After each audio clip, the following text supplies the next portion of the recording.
It's Chris, DS Dive Service. I was diving on the boat Resolution.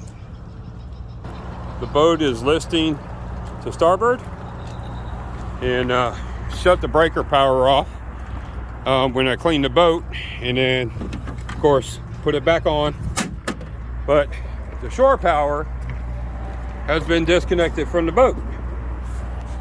So I advised the marina called the owner and was advised to plug the boat back up, which I said no problem. And also on the starboard side, on the prop on the starboard side has a bend in the tip. So if the boat's running a little rough, that's probably why. It's not a huge bend. It's just about maybe that much of a bend. I should have got it on video, but didn't think of it at the time.